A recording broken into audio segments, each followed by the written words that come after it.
What if I told you Prince knew exactly who was behind Michael Jackson's death? While the media often portrayed these two icons as rivals, the truth might shock you, they were actually closer than most people think. Behind the scenes, they shared more than just the spotlight, they shared fears, secrets, and maybe even the same enemies. But here's where it gets even more chilling: what happened to Michael Jackson's missing diary? This wasn't just any journal, it allegedly contained names, plots, fears, and cold, hard receipts. Yet, it mysteriously disappeared right after his death. Coincidence? Or was someone trying to make sure his truth was buried with him? Let's break this down. Michael died in 2009 at age 50, just as he was preparing for his This Is It tour. His official cause of death was cardiac arrest due to an overdose of propofol and benzodiazepines, administered by his personal physician, Dr. Conrad Murray. But weeks before his passing, Michael reportedly began writing a secret diary, and what he revealed in those pages was downright unsettling.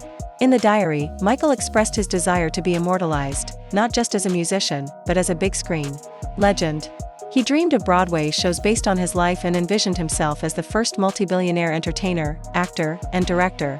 He even outlined plans to launch branded merchandise, from cookies to soda. But things took a darker turn. Michael confided in the diary that he relied heavily on Dr. Murray to give him the prescription drugs he needed to sleep. He also wrote about grand financial goals, wanting to earn $20 million a week, and was brainstorming ways to make it happen, like Cirque du Soleil shows and high-profile brand deals with companies like Nike. Yet, the most disturbing part? Michael believed someone was out to get him. He wrote chilling lines like, "Evil people everywhere. They want to destroy me and take over my publishing company. The system wants to destroy me for my catalog. I'm not selling it." And he didn't just put these fears on paper, he spoke about them publicly, warning that there were powerful forces trying to silence him. So, what did Prince know? Could he have held the missing pieces to the puzzle that surrounded Michael's tragic end? And who exactly had the most to gain from Michael Jackson being gone? There's more to this story than we've been told, and maybe, just maybe, Prince knew exactly where the truth was hidden. The record companies really do conspire against their artists. They steal, they cheat, they do whatever they can, especially the black artists.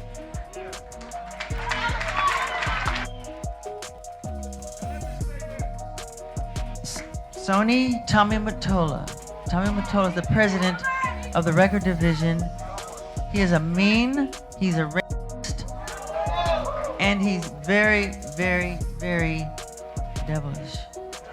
In fact, even some of Michael's own family members have spoken out, saying they believe his death wasn't just a tragic accident. His sister LaToya, for instance, has been very vocal. She's insisted there was something suspicious about how everything happened. According to her, Dr. Conrad Murray was nothing more than the fall guy. She also revealed that Michael had confided in her, saying he felt his life was in danger because they were after his music catalogs. I am an innocent man. I therefore plead not guilty. I truly feel that Conrad Murray is simply the fall guy. This was definitely something that was premeditated, that they had planned to do, and they planned to take my brother out, and my brother knew it, and that's why he told me repeatedly that this was going to happen to him. He explained it to me. He explained it's because of my catalog, which is my publishing, and they're after it, and they want it, and they want their hands on it, and they want to take it away from me. So Michael developed this love-hate relationship. Didn't Prince fight the exact same battle? When he began demanding more control over his music, things got tense, so tense, in fact, that he took his fight public. At one point, he appeared with the word "slave" written on the side of his face, making a bold statement about how he felt trapped in his contract. Prince was signed to Warner, and under that deal, they not only controlled his music but also owned the rights to his name. In protest, he made a dramatic move, changing his name to an unpronounceable symbol. From then on, he was referred to as the artist formerly known as Prince, or simply the Symbol. It was his way of reclaiming his identity and resisting a system that tried to silence and own him. It's not your game, you didn't make the rules, so everything comes hard. And as long as you're signed to a contract, you're going to take a minority share of the winnings. A select few of us will do well, the majority will not. So as a people, we'll be considered a minority. But stop. Let's take a moment and look at yourselves. There's nothing minor about you. You are a blessed people. You're the most talented on earth, and you are still grateful. That is why upon winning in their game, you always thank God. Tonight I would like to ask one favor of you. Imagine what we'll all be like in our own game. Peace and love for one another. Prince also opened up about his struggles in various interviews, like one with Paper Magazine, where he revealed, "I wanted to buy my masters back from Warner Brothers. They said, no way. So I'm going to re-record them. All of them. Now you'll have 2 catalogs with pretty much the same music, except mine will be better. And you can either give your money to Warner Brothers or to NPG. You choose." Prince and Michael were fighting for the same thing, control of their music. And ownership of their legacy. And it's very likely they spoke to each other about it behind the scenes. Now, I know some of y'all might say, but weren't Prince and Michael rivals? No way they were having deep conversations like that.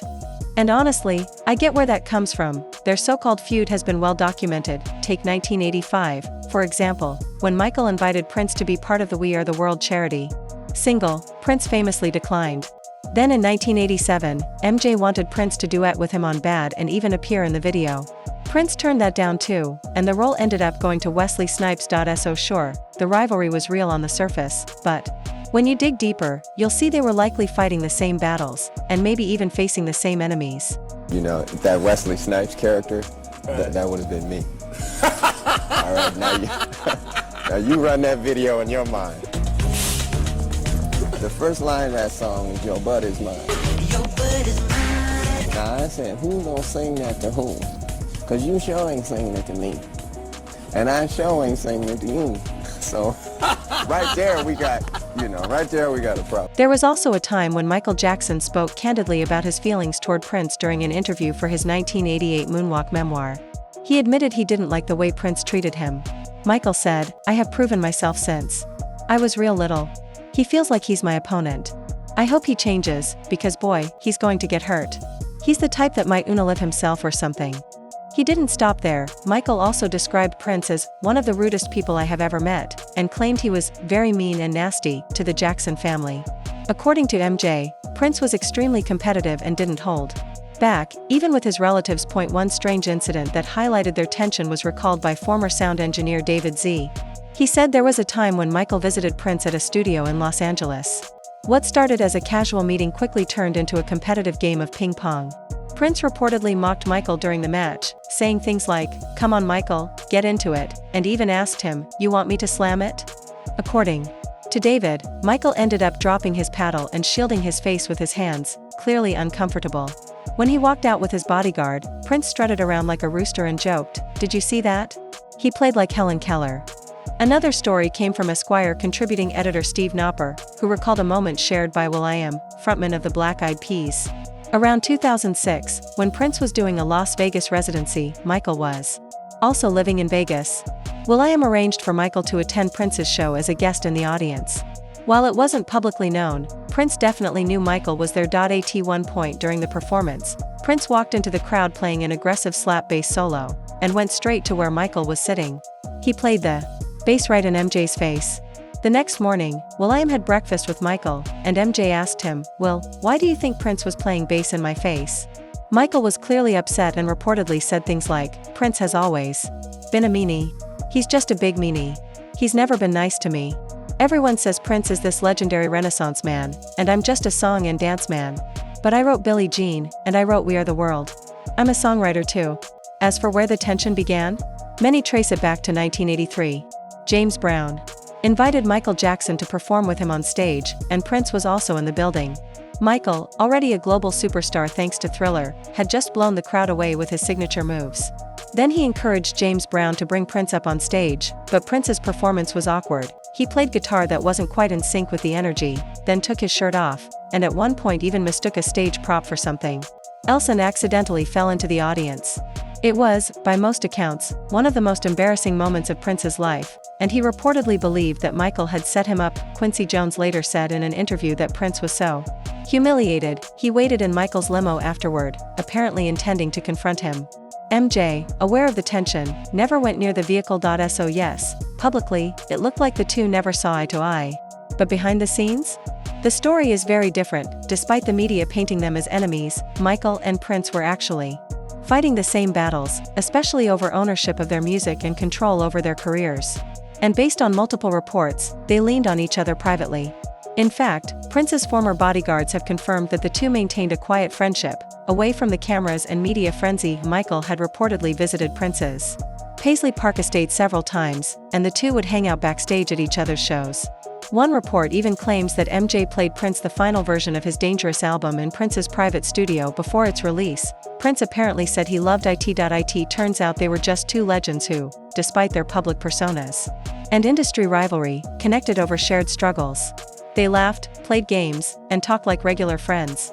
Prince even once said that Michael called him to offer heartfelt career advice, calling him a legend. After Michael's death in 2009, Prince was deeply affected. He began including MJ's classic Don't Stop Till You Get Enough in his live performances, a silent but powerful tribute, and according to Tava Smiley, a close friend of Prince, he later shared what Prince allegedly said after learning about Michael's passing in a 2016 interview with Extra, proving that despite all the speculation, there was a deeper connection between the two than the world ever really knew. This publicly. When the news came that Michael had died, Prince was in rehearsal at Paisley Park. Prince cancels rehearsals, sent the band home, and for days locked himself in his bedroom and wouldn't come out and really didn't. Given how deeply Michael's death seemed to affect Prince, maybe, just maybe, Michael opened up to him more than we ever realized. Behind the glitter, the fame, and the screaming fans, they were two men trying to warn us about something. And maybe Prince was one of the few who actually listened. It's possible he knew what was coming, not just for Michael, but for himself too. Let's not forget, both stars died under incredibly strange circumstances. Michael was just days away from a massive comeback tour. Prince, on the other hand, was reportedly in excellent health, yet a sudden overdose ended his life. So you've got to ask yourself, why did so many people close to them claim they seemed scared or paranoid in their final days? And more importantly, who stood to gain the most by silencing them forever? If Prince did know the truth, did he leave behind a message like Michael supposedly did with his missing diary? Because it really seems like both of them saw what was coming. And it wouldn't be a stretch to believe they confided in each other about who, and what, they were truly afraid of. But what do you think really happened? Who do you believe is responsible for the deaths of Michael Jackson and Prince? Let's talk about it in the comments below.